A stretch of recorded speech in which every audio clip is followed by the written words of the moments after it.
12. Then Jesus, 6 days before the Passover, came to Bethany, where Lazarus was, which had been dead, whom he raised from the dead. There they made him a supper, and Martha served, but Lazarus was one of them that sat at the table with him. Then took Mary a pound of ointment of spikenard, very costly, and anointed the feet of Jesus, and wiped his feet with her hair. And the house was filled with the odor of the ointment. Then saith one of his disciples, Judas Iscariot, Simon's son, which should betray him, Why was not this ointment sold for 300 pence, and given to the poor? This he said, not that he cared for the poor, but because he was a thief, and had the bag, and bare what was put therein. Then said Jesus, Let her alone. Against the day of my burying hath she kept this. For the poor always ye have with you, but me ye have not always. Much people of the Jews therefore knew that he was there. And they came not for Jesus' sake only, but that they might see Lazarus also, whom he had raised from the dead. But the chief priests consulted that they might put Lazarus also to death, because that by reason of him many of the Jews went away and believed on Jesus. On the next day much people that were come to the feast, when they heard that Jesus was coming to Jerusalem, took branches of palm trees, and went forth to meet him, and cried, Hosanna! Blessed is the King of Israel that cometh in the name of the Lord. And Jesus, when he had found a young ass, sat thereon, as it is written, Fear not, daughter of Zion, behold, thy king cometh, sitting on an ass's coat. These things understood not his disciples at the first. But when Jesus was glorified, then remembered they that these things were written of him, and that they had done these things unto him. The people therefore that was with him when he called Lazarus out of his grave, and raised him from the dead, bear record. For this cause the people also met him, for that they heard that he had done this miracle. The Pharisees therefore said among themselves, Perceive ye how ye prevail nothing? Behold, the world is gone after him. And there were certain Greeks among them that came up to worship at the feast. The same came therefore to Philip, which was of Bethsaida of Galilee, and desired him, saying, Sir, we would see Jesus. Philip cometh and telleth Andrew, and again Andrew and Philip tell Jesus. And Jesus answered them, saying, The hour is come, that the Son of Man should be glorified. Verily, verily, I say unto you, except a corn of wheat fall into the ground and die, it abideth alone. But if it die, it bringeth forth much fruit. He that loveth his life shall lose it, and he that hateth his life in this world shall keep it unto life eternal. If any man serve me, let him follow me, and where I am, there shall also my servant be.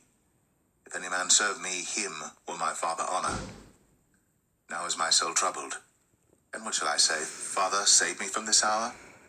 But for this cause came I unto this hour. Father, glorify thy name. Then came there a voice from heaven, saying, I have both glorified it, and will glorify it again. The people therefore that stood by and heard it said that it thundered. Others said, An angel spake to him. Jesus answered and said, This voice came not because of me, but for your sakes. Now is the judgment of this world. Now shall the prince of this world be cast out. And I, if I be lifted up from the earth, will draw all men unto me. This he said, signifying what death he should die. The people answered him, We have heard out of the law that Christ abideth forever. And how sayest thou, the Son of Man must be lifted up? Who is this Son of Man? Then Jesus said unto them, Yet a little while is the light with you. Walk while ye have the light, lest darkness come upon you. For he that walketh in darkness knoweth not whither he goeth. While ye have light, believe in the light, that ye may be the children of light. These things spake Jesus, and departed, and did hide himself from them. But though he had done so many miracles before them, yet they believed not on him, that the sayings of Isaiah the prophet might be fulfilled, which he spake, Lord, who hath believed our report? And to whom hath the arm of the Lord been revealed? Therefore they could not believe, because that Isaiah said again, He hath blinded their eyes, and hardened their heart, that they should not see with their eyes, nor understand with their heart, and be converted, and I should heal them. These things said Esaias, when he saw his glory, and spake of him. Nevertheless, among the chief rulers also many believed on him. But because of the Pharisees they did not confess him, lest they should be put out of the synagogue. For they loved the praise of men more than the praise of God. Jesus cried and said, He that believeth on me, believeth not on me, but on him that sent me. And he that seeth me, seeth him that sent me.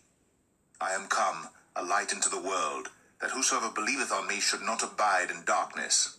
And if any man hear my words, and believe not, I judge him not. For I came not to judge the world, but to save the world. He that rejecteth me, and receiveth not my words, hath one that judgeth him. The word that I have spoken, the same shall judge him in the last day. For I have not spoken of myself, but the Father which sent me. He gave me a commandment, what I should say, and what I should speak. And I know that his commandment is life everlasting.